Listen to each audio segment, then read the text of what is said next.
L'idée, c'est que depuis toujours ici à Marseille avec Luc, ça nous tient à cœur de développer les jeunes joueurs français. Donc à une époque, quand on était en Division 1, on faisait à travers le projet de licence bleue avec Gap. Donc on avait un projet qui fonctionnait très bien et qui permettait à des jeunes de Gap de venir jouer des matchs de Division 1 avec Marseille, ce qui était une belle opportunité pour des jeunes de Gap de jouer à un niveau senior. Aujourd'hui, on est en Magnus, donc c'est plus un format qu'on peut utiliser. Il faut savoir que cette volonté qu'on a, elle est pas évidente à faire ici pour une raison simple, c'est que le club professionnel s'est développé très rapidement et que par définition, l'amateur, donc la formation marseillaise, c'est du temps long et c'est obligatoire. Le club de Marseille a un peu plus de 10 ans et on sait que pour développer des jeunes en hockey sur glace, il faut 15 ans. Parce que c'est un sport qu'on doit commencer entre 4, 6, 7 ans. Trouver ce mécanisme qui était d'intégrer des jeunes entre 16 et 18 ans à notre groupe pro pour leur permettre de s'entraîner à un haut niveau. Et derrière, on a un mécanisme de licence bleue mais différent où maintenant on a un partenariat avec Lyon pour leur permettre d'avoir du temps de jeu en D2 et avec U20 à Gap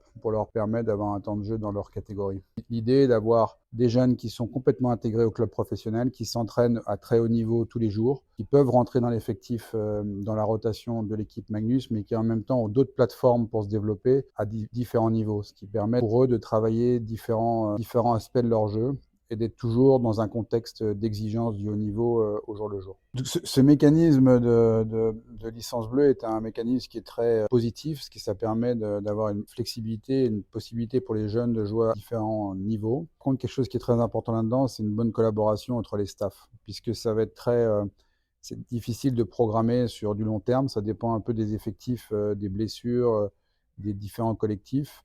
La priorité est donnée pour eux au collectif de Magnus, donc s'il y en a besoin d'eux en Magnus, c'est la priorité à Marseille. Et puis dès qu'ils ont un peu moins de temps de jeu sur Marseille, après on s'adapte vraiment avec les staffs de Lyon, avec Damien Rowe à Lyon et avec Sébastien Oprandi à Gap pour que justement ils puissent continuer à jouer et toujours avoir la bonne quantité de matchs tout au long de la saison. Et ça nécessite une super collaboration entre les staffs. Et on a la chance d'avoir cette bonne collaboration, parce que ce soit avec Damien Rowe à Lyon ou avec Sébastien Oprandi, la communication est très bonne. Et en plus, quand ils se déplacent pour aller à Lyon ou à Gap, c'est vraiment pour jouer. Donc tout le monde joue le jeu dans cette collaboration, ce qui permet pour eux d'avoir vraiment du temps de jeu tout au long de la saison. Nous, on suit ça de très près parce qu'en plus, c'est des jeunes joueurs. Grégoire et Maurice sont en terminale. Ils sont au CNED, donc on suit leur double projet aussi. Et on suit aussi leur vie en dehors du hockey. C'est très important pour nous de suivre le suivi scolaire est bon.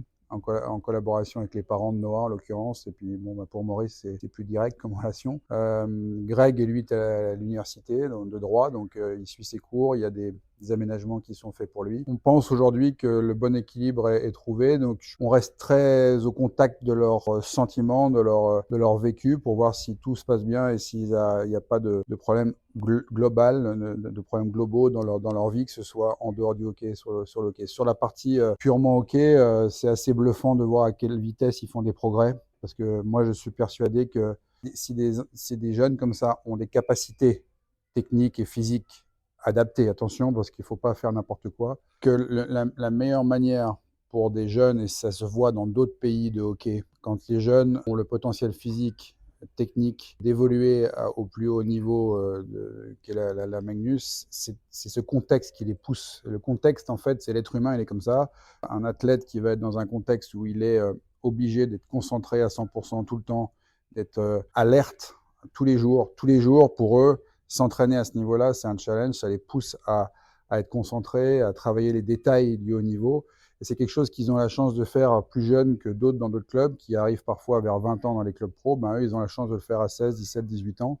Et, et on voit, c'est assez fascinant comme on voit au jour le jour, comment ça va vite, comment ils comprennent. Maintenant, nous, on fait très attention à quelque chose, c'est qu'il faut faire ça de manière mesurée. Donc, il faut toujours regarder s'ils assimilent bien, s'ils ne se fatiguent pas trop, etc. Donc, notamment pendant les matchs, on les fait jouer, on est très aux observateurs de leur comportement, et quand on voit que ça commence à être compliqué, on les préserve. Mais en tout cas, si c'est fait avec intelligence, il n'y a rien de mieux que de mettre des jeunes de cet âge-là avec le potentiel, parce que s'ils n'ont pas les outils techniques ou physiques, on les met en difficulté.